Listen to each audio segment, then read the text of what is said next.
the case as it was in the past.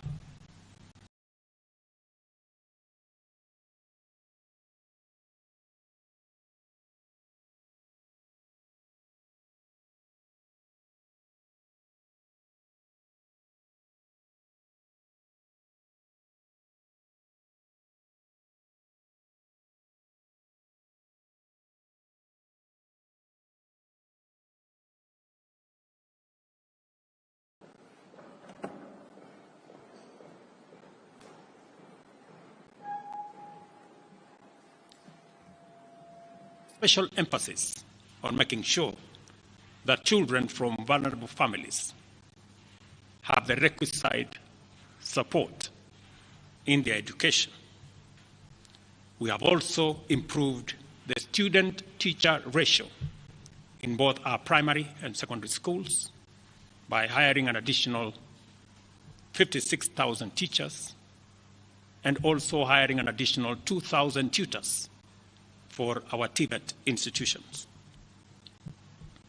We have equally resolved bottlenecks in cash transfer program to vulnerable Kenyans, including orphans, people living with disability, and the elderly. We have not only brought on board more beneficiaries, but in keeping with the promise that we made, it is now not the case, as it was in the past, that these vulnerable Kenyans have to wait for months.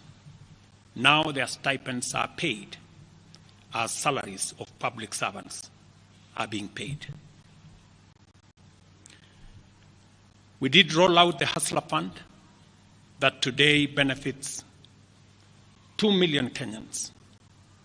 And we have 7 million Kenyans who had been denied access to financial services by credit reference bureaus. They are now off the blacklisting roll. Our affordable housing program has now more than 100,000 housing units under construction. The first cohort I will be launching in a couple of months to new homeowners. And we have 160,000 young people across Kenya that are employed under this program. To expand manufacturing, value addition, and agro-processing,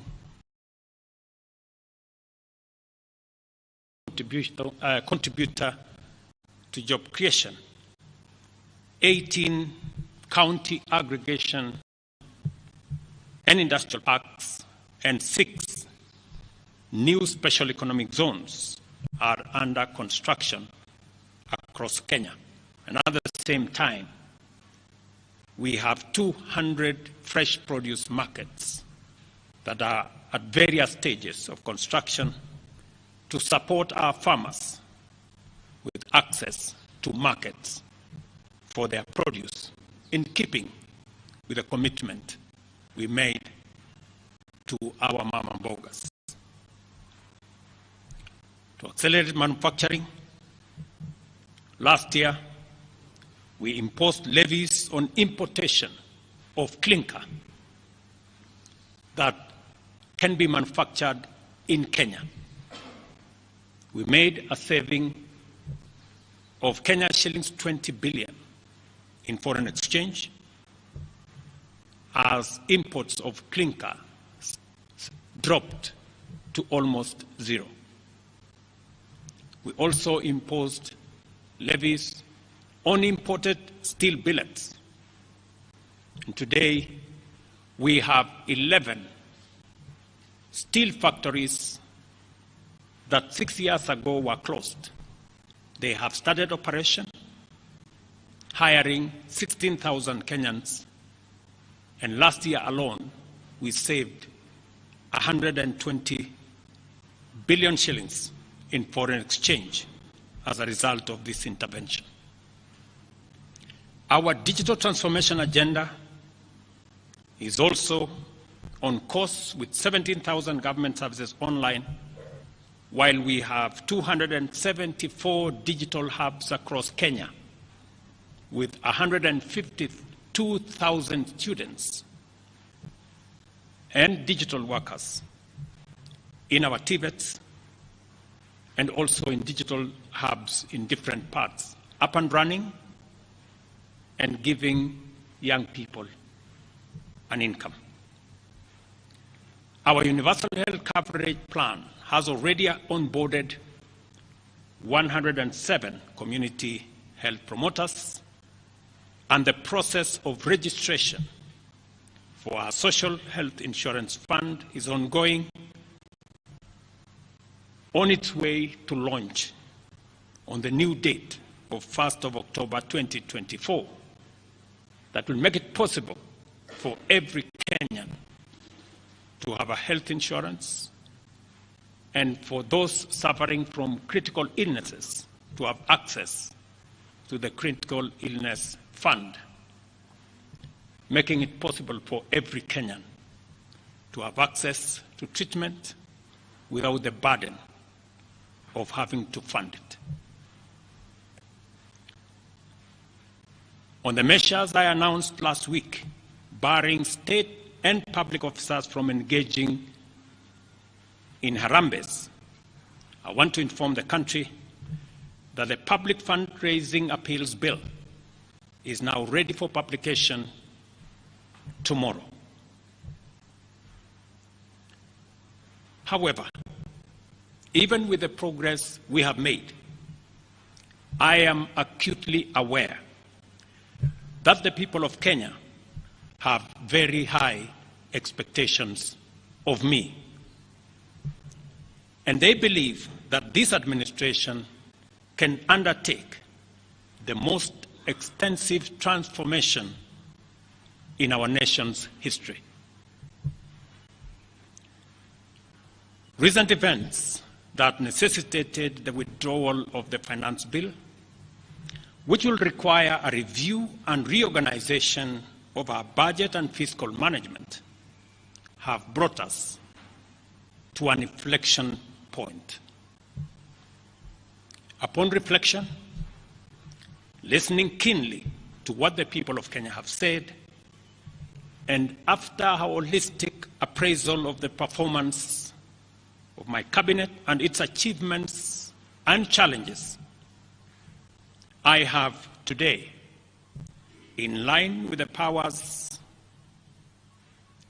given to me by Article 1521 and 1525B of the Constitution and Sections 12 of the Office of the Attorney General's Act, decided to dismiss with immediate effect all the Cabinet Secretaries and Attorney General of the Republic of Kenya, of the Cabinet of Kenya, except the Prime Cabinet Secretary and Cabinet Secretary for Secretary and Cabinet Secretary for Foreign Affairs and Diaspora Affairs. And of course, the Office of the Deputy President is not affected in any way. I will immediately engage in extensive consultations across different sectors and political formations and other Kenyans, both in public and private, with the aim of setting up a broad-based government that will assist me in accelerating and expediting the necessary, urgent, and irreversible implementation of the program that we have, including other radical measures and programs to deal with the burden of debt, to explore raising domestic resources and revenues, expanding job opportunities,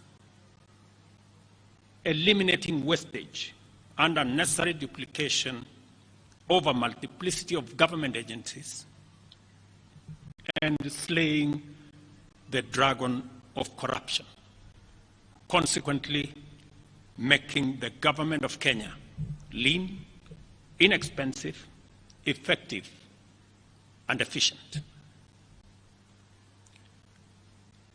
During this process, the operations of government will continue uninterrupted under the guidance of principal secretaries and other relevant officials.